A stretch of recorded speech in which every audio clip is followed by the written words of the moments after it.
Bed at 60. Bed. I finally understood that the most piercing pain in a marriage isn't seeing another young girl sleeping in your bed. It's realizing that the man you spent 22 years with never actually considered you one of his own. He thought I was old, tired, and could be easily swept out like trash, along with the home in Cascade Heights that I poured half my life's work into, only to hand it over to his 23-year-old mistress. But he miscalculated. I am a certified public accountant who has spent a lifetime auditing the greedy. He thought I left him a cozy nest where he could grow old and harbor his little mistress. But he forgot my name was still clearly written on the deed. Since he wanted a graceful yet shameless betrayal, I decided to use precise numbers to make him and his mistress homeless. My name is Simone, a biracial African-American woman who has practiced as a senior CPA in Atlanta for nearly 40 years. My mother was a white schoolteacher from Savannah, and my father was a prominent local black civil rights attorney. This unique heritage gave me light caramel skin and a head of silver curls. But more importantly, it taught me under my father's influence the sanctity of contracts and a near cold rationality beneath a warm, elegant exterior. I have seen too many tears shed by women who fell into ruin due to blind sentimentality, so I grew accustomed to building walls of safety with numbers. 22 years ago, at 43 and at the peak of my career, I married Derek.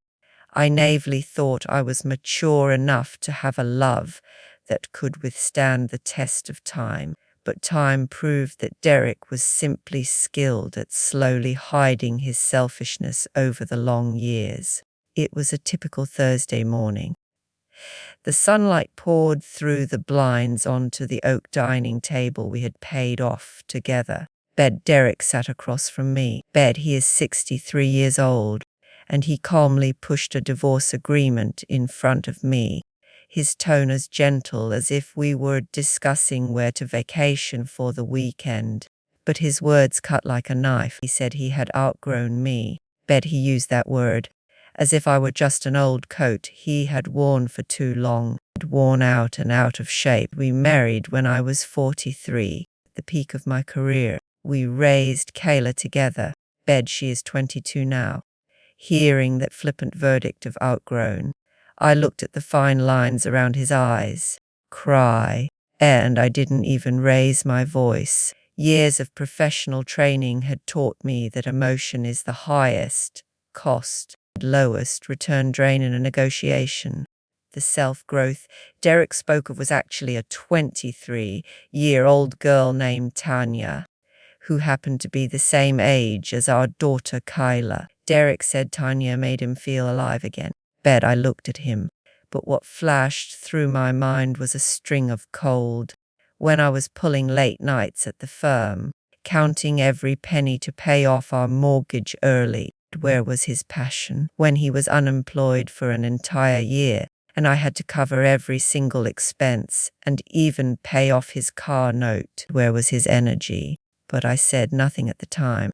I calmly signed the papers and moved into a short-term rental, while Derek hypocritically promised to resolve the property division amicably. Until one weekend, Kyla called me, her voice trembling with anger. "Mama." Dad moved that woman into the house. Her entire skincare collection is filling up your master bathroom, and her perfume is sitting right there on your mahogany dresser. I felt a bone-chilling cold, but I still didn't shed a tear.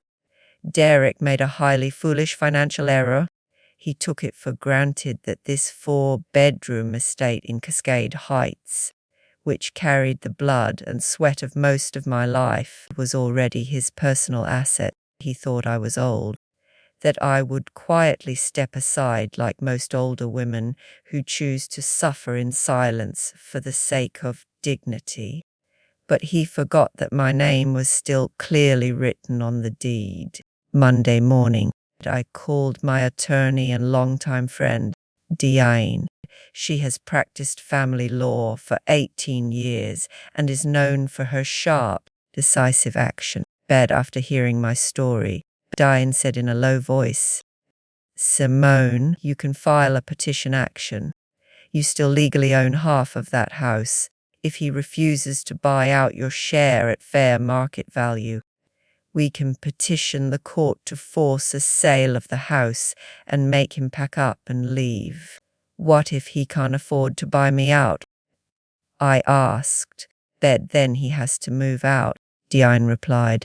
I looked out the window at the bright Atlanta skyline and thought of the dresser occupied by someone else. File it, I said.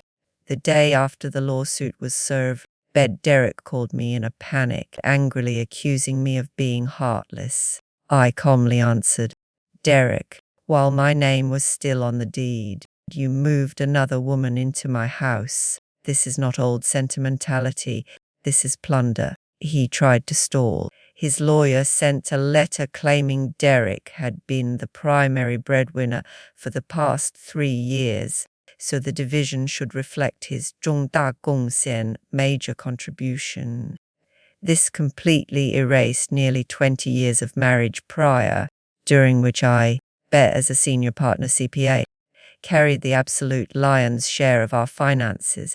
I didn't argue with him. I spent an afternoon compiling 20 years of mortgage payment history and tax returns. For the year Derek was unemployed, I highlighted it in red ink with a stark note, sole contributor, 12 consecutive months. On the day of the hearing, I wore my most formal navy blue work suit, the one I wear when presenting to a board. In that courtroom, I was not a grieving ex-wife. I was a professional with absolute control over her assets. The opposing counsel insisted Derek was the primary caretaker of the property and that a forced sale would cause undue hardship. When it was our turn, Diane skipped any unnecessary rhetoric and simply handed over my spreadsheet. The judge stared at the spreadsheet, which was precise to the penny, for a long time. Then he took off his glasses and looked at Derek's lawyer. Counsel, do you have any documentation to contradict these figures? Derek and his lawyer looked at each other in silence, stammering that they would need time to compile it. You've had 2 weeks, the judge ruled coldly. Because the defendant could not afford to buy me out, the judge ordered the property listed for sale, with the proceeds divided equally after court fees. Limit, 60 days. The house sold in 38 days at full asking price. After taxes and fees, my account received a wire transfer of just under $190,000. Without my financial support, Derek and Tanya simply couldn't afford their high cost of living. They moved into a rented 2-bedroom apartment. The massive drop in lifestyle quality and endless financial squabbles quickly tore their relationship apart. 2 weeks later, Derek showed up at my new apartment door. He looked old, his hair gray, and his once well-groomed face weathered by life. He said, Simone, I just wanted to say I understand now why you did what you did. I shouldn't have moved her in. Looked at him calmly. Derek, I genuinely hope your life gets easier. I mean that. But I can no longer be the person you process your life's mistakes with. That is no longer my role. With that, I gracefully closed the door. I used my share of the funds to buy a cozy condo in Midtown. In the morning light, I stand on my balcony with a cup of coffee and watch the sun slowly paint the Atlanta skyline. This is what I was fighting for all along, not the money, not the house, but my right as an independent woman to control my own destiny. I want to tell every woman experiencing betrayal, separation, please make sure you know your numbers, not roughly exactly. Know what is in your accounts. Know what your name is on. know what you own. When the day comes that you must speak with numbers and evidence, the world will not give you time to go looking for them. Remember, reclaiming what is rightfully yours is not born of hatred. It is declaring to the world, we do not compromise. We only speak with dignity and truth.